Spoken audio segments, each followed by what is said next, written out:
E aí pessoal, tudo bem? Vitor Aguiar falando. Novamente eu estou aqui para a gente bater um papo a respeito do andamento dos mercados financeiros do Brasil. E essa quinta-feira basicamente é um repeteco da sessão de ontem. A gente tem uma aversão a risco bastante elevada tanto no Brasil quanto no exterior. E o resultado disso, é claro, é bolsa para baixo e dólar para cima. Na bolsa, o Ibovespa abriu a sessão em queda, rapidamente ampliou as perdas, chegou a cair mais de 2%, agora reduziu um pouquinho aí esse ritmo de baixa, caindo aí perto de 1,5%, mas já na casa dos 76 mil pontos. No mercado de câmbio, o dólar à vista abriu sob pressão, chegou a bater aí o nível de R$ 5,97, agora cedeu um pouquinho aí o ritmo de ganhos depois de o Banco Central ter anunciado um leilão extraordinário de swap, mas ainda assim continua em alta, continua acima do nível de R$ 5,90. Bom, fazendo algumas considerações a respeito do mercado nessa quinta-feira. Quando a gente olha para o exterior, dá para ver que o tom dos investidores globais é sim de cautela elevada. A gente vê que na Europa as principais praças estão caindo mais de 2% e nos Estados Unidos as bolsas também estão operando em baixa, o que, é claro, cria todo um ambiente desfavorável para o Ibovespa, né? Toda essa cautela ela ainda tem como base dois fatores que já eram vistos ontem. Em primeiro lugar, tem essa percepção de que talvez a reabertura das economias da Europa e dos Estados Unidos possa estar acontecendo de uma maneira corrida, de uma maneira antecipada.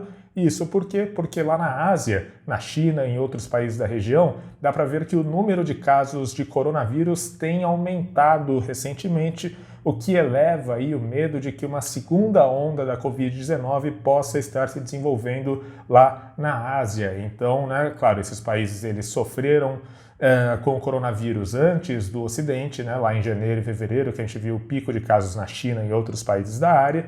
Então, eles já passaram por esse pico, já estavam reabrindo a economia, mas agora que começam a surgir novos casos, todo mundo fica com o pé atrás e todo mundo fica ali com a dúvida natural que é: será que esse fenômeno também vai acontecer na Europa e nos Estados Unidos, agora que essas duas áreas estão reabrindo as suas economias de maneira gradual?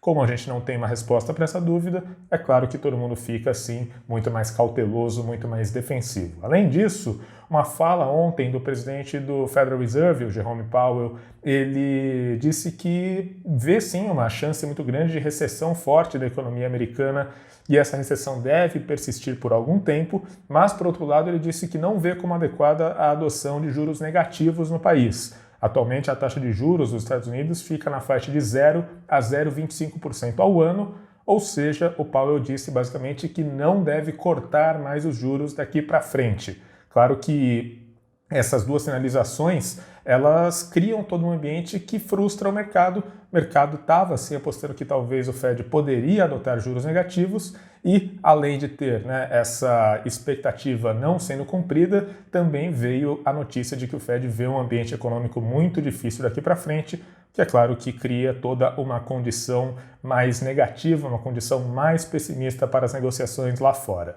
Aqui dentro, todo mundo continua de olho em Brasília. A gente tem, né, dois principais focos de tensão neste momento. Em primeiro lugar, tem a questão do pacote de auxílio financeiro emergencial a estados e municípios e a inclusão de um reajuste ao salário dos servidores nessa PEC. O presidente Jair Bolsonaro disse que vetaria esse aumento, e aí, é claro, tudo isso naquele contexto de compromisso, né, com o ajuste fiscal, só que é claro que vetar esse reajuste é uma medida impopular. Qual que é o saldo disso? O saldo disso é que desde semana passada o Bolsonaro tem dito que vai vetar, mas até agora ainda não tem uma concretização dessa promessa, que é claro que deixa todo mundo ali em compasso de espera, deixa todo mundo com baixa visibilidade a respeito desse fronte. Além disso, tem também, obviamente, a questão do vídeo da reunião ministerial do dia 22 de abril. Todo mundo ali na imprensa tem dito, né, que o conteúdo desse vídeo seria bastante comprometedor ao presidente Jair Bolsonaro, só que esse vídeo ainda não foi publicado, ninguém sabe exatamente qual é o teor das conversas que foram tidas durante essa reunião, portanto, mais um ponto de estresse, mais um ponto de dúvida na cabeça dos investidores. Além disso, aqui no Brasil a gente tem também todo um noticiário referente aos balanços corporativos. A gente tem aí uma agenda bastante agitada em termos de balanços. Eu trago dois destaques para vocês. Em primeiro lugar, tem as ações da Azul.